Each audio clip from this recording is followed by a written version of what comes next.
नमस्ते दोस्तों। तो आज हम बनाएंगे गर्मियों स्पेशल लड्डू की रेसिपी। जी हाँ, आप कहेंगे कि लड्डुओं से ठंडवा कैसे मिलेगा, यानी कि हमें गर्मी से राहत कैसे मिलेगी। तो हमने इसमें वही इंग्रेडिएंट का यूज़ किया है जिसकी तासीर ठंडी हो। गर्मियों में हमें अक्सर सर दर्द का प्रॉब्लम आता है, थकान, थकावट, कमज़ोरी महसूस होती है। तो इन सब से राहत देंगे ये लड्डू। बहुत ही काराबीन है, घर में बच्चों से लेकर बड़ों तक सबको पसंद आएंगे और सब इसे खा भी पाएंगे। सेहतमंद लड्डू की रेसिपी है, तो चलिए बनाना शुरू करते हैं।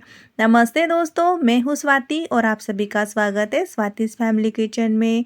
तो सबसे पहले हमने यहाँ पे मखाने लेने हैं। तो इस कटोरी से मैंने 2 कटोरी मखाने लिए हैं।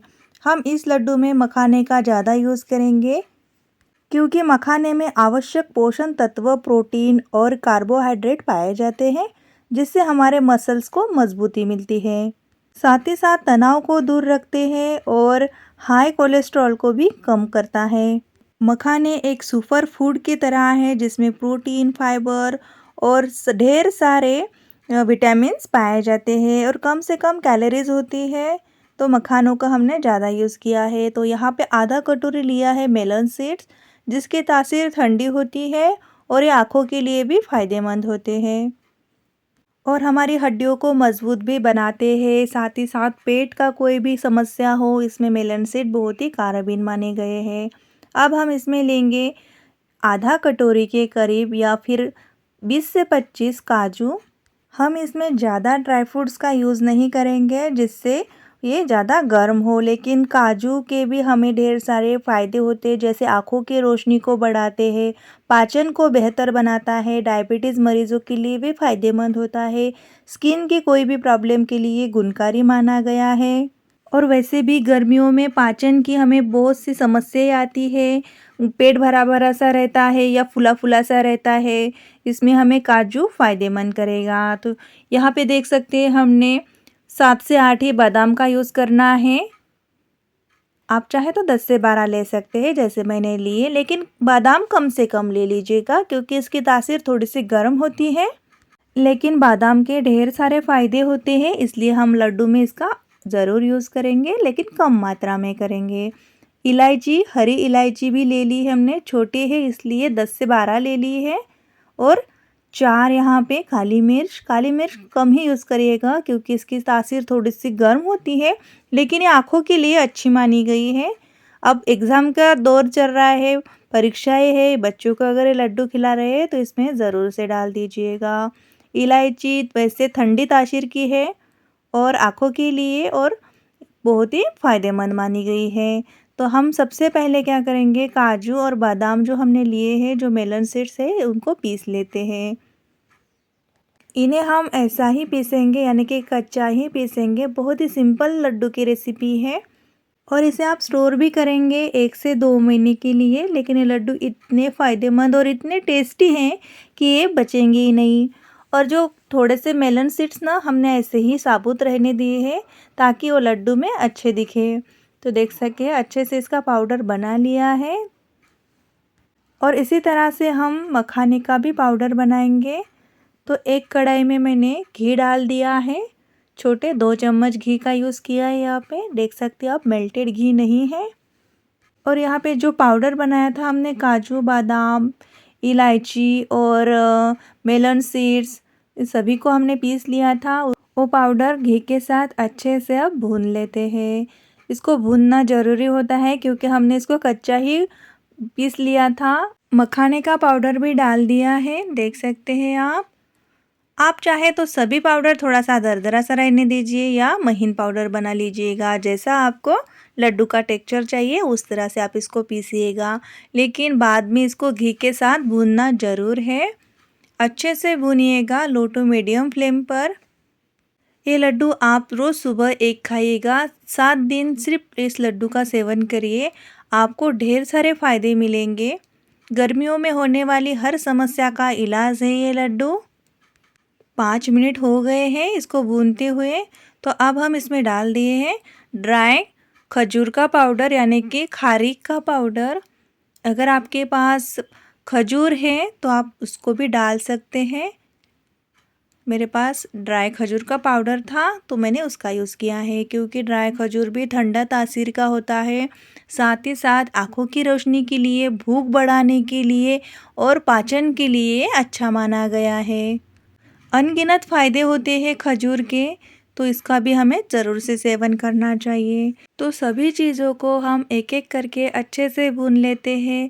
इसको हमने बाद में डाल दिया है, जैसे खजूर का पाउडर, क्योंकि ये थोड़ा-सा पहले ही रोस्ट होता है, रेडीमेड वाला ही है। अगर आप घर में बनाना चाहते हैं तो घर में भी बना सकते हैं। अगर आप इसमें खजूर डालना चाहते हैं तो खजूर भी डाल सकते हैं, या और भी कोई ड्राई फ्रूट्स आप इसमें डालना चाहते हैं तो उसे भी डाल दीजिएगा। लेकिन कोकोनट को ज़रूर से डालिएगा, क्योंकि नारियल को ठंडी तासीर का कहा जाता है और इसमें ढेर सारे पोषण तत्व पाए जाते हैं जो हमारे स्किन को, बालों को अच्छा बनाता है। क्योंकि गर्मियों के सीज़न में क्या होता है, स्किन भी ड्राई होने लगती है, रुखी रुखी सी रखती है, तो उसमें ये अच्छे से फ़ायदेमंद रहेगा। जो हमने मेलन सीड्स के साबुत बीज रखे थे उसे भी डाल दिए हैं, ताकि वो भी इसके साथ भून जाए। सभी प्रोसेस हमें लो फ्लेम पर ही करनी है, क्योंकि इसमें हम कम घी का यूज़ कर रहे हैं। अगर आप थोड़ा सा ज़्यादा घी डालेंगे तो गैस की फ्लेम थोड़ी सी बढ़ा सकते हैं, क्योंकि ये पूरा ड्राई है। आप देख सकते हैं सिर्फ 2 चम्मच घी के साथ ही हम इसको भून रहे हैं, इसलिए लो फ्लेम पर ही भूनिएगा। गर्मियों के लिए बना रहे हैं इसलिए हमने घी का थोड़ा सा कम यूज़ किया है। अगर आप इसको सर्दियों में बनाएंगे तो घी का अच्छे खासा यूज़ करिएगा। लेकिन हमने सर्दियों में अच्छा घी खा लिया है। बहुत ढेर सारी लड्डू की रेसिपीज़ मैंने आपके साथ शेयर की है। अगर आपने वो नहीं देखी तो प्लीज़ देखिएगा, बहुत ही बढ़िया है। तो चलिए, अच्छे से ये भून चुका है तो आप इसको निकाल लेते हैं। और लड्डू को मीठा बनाने के लिए ना ही हम इसमें चीनी का यूज़ करेंगे, ना ही गुड़ का। तो यहाँ पे मैंने ये धागे वाली मिश्री ली है, देख सकते हैं ऐसे बड़ी बड़ी मिश्री आती है, जिसे धागे वाली मिश्री कहा जाता है। छोटी पीसेस में भी मिश्री आती है, लेकिन उससे बढ़िया यही होती है। अगर आपको मिले तो आप इसी का ही यूज़ करिएगा। अब मैंने यहाँ पे देख सकते हैं 100 ग्राम के करीब मिश्री ली है और उसमें आधा कटोरी पानी डाल दिया है। इसको तोड़ना ज़रूर है, मैंने ऐसे ही डाला था, लेकिन बाद में मुझको इसको थोड़ा सा क्रश करना पड़ा, ताकि अच्छे से और जल्दी से मेल्ट हो जाए। तो मैंने क्या किया, इसको ऐसे ही थोड़ा सा क्रश किया था। तो आप पहले ही इसको क्रश करिएगा और बाद में इसमें पानी डाल दीजिएगा। देख सकते हैं, इसकी हमें ज़्यादा गाढ़ी चाशनी नहीं बनानी होती है, सिर्फ एक तार की चाशनी होती है ना, बस इतनी हमें इसको बनाना होता है। तो चलिए, अब हम इसको लड्डू के मिश्रण में डाल देते हैं। आप मिश्री का ही यूज़ करिएगा, क्योंकि मिश्री ठंडी तासीर की मानी जाती है। वैसे आप इसे खा सकते हैं गर्मियों में, इसका छोटा साइज़ पीसेस करके रख दीजिएगा। और अगर आपको ऐसे लगे कि धूप ज़्यादा है, आप धूप में बाहर से आ गए हैं, थोड़ी सी थकावट हो रही है, तो छोटा सा एक मिश्री का पीस खा लीजिएगा, उसमें पानी पीना है तो आपको राहत मिलेगी, क्योंकि ठंडी तासीर की होती है। तो इसको हम अच्छे से मिलाते हैं, देख सकते हैं, अच्छे से मिलाइएगा। और हाँ, अगर आपको इसमें थोड़ा सा मीठा ज़्यादा पसंद है तो आप मिश्री बढ़ा भी सकते हैं। पहले हम हाथ से ही मिलाएंगे, क्योंकि इस स्टेज पर ये ज़्यादा ही गर्म होता है। और अब हम इसमें डालेंगे गुलाब की पंखुड़ियाँ। जी हाँ, गुलाब तो वैसे ही ठंडी तासीर का माना गया है, इसकी तासीर ही ठंडी होती है और गुलाब के तो ढेर सारे फ़ायदे होते हैं। तो मेरे पास एक गुलाब की पंखुड़ियाँ थी, जो मैंने घर में ही ड्राई रोस्ट कर ली थी, घर का ही गुलाब है, तो मैंने इसमें डाल दिए हैं। आप क्रश करके डाल दीजिएगा या ऐसा ही डाल दीजिएगा, ऐसा डालेंगे तो दिखने में अच्छी लगती है। गरम गरम ही इसके हमें लड्डू बांधने होते हैं, क्योंकि इसमें कम से कम घी का यूज़ किया है, कम से कम मिश्री का यूज़ किया है। तो इसको दोनों हाथ से दबाते हुए इस लड्डू को बनाना होगा। अगर ये लड्डू ऐसे नहीं बनेंगे तो एक बार आप इसको फिर से मिक्सी में चलाइएगा और बाद में इसके लड्डू बनाइएगा, तो अच्छे से बन जाएंगे। तो यहाँ पे देख सकते हैं, इतनी सामग्री में मेरे ढेर सारे लड्डू बनकर तैयार हो गए हैं। लड्डू भी देख लीजिएगा कितना बढ़िया लग रहा है। गुलाब की पंखुड़ियाँ तो इसके ऊपर उभर कर आ रही है और इसके फ़ायदे भी हमें देगी। तो इस तरह से आप इस गर्मियों में ये लड्डू ज़रूर बनाइएगा और गर्मी से छुटकारा पाइएगा। रोज़ सुबह आप इस लड्डू को खाइएगा आपको इसके अनगिनत फ़ायदे मिलेंगे। अगर आज की रेसिपी आपको थोड़ी-सी भी अच्छी लगे तो प्लीज़ लाइक करिएगा और चैनल को भी सब्सक्राइब कर दीजिएगा। तो मिलते हैं ऐसे ही नई और इंटरेस्टिंग रेसिपी के साथ। तब तक के लिए अपना और अपने परिवार का ख़्याल रखिए और स्वातिस फैमिली किचन की ऐसी ही नई-नई और यूनिक सी रेसिपीज़ देखते रहिए। तो चलिए मिलते हैं नए वीडियो में नई रेसिपी के साथ। धन्यवाद।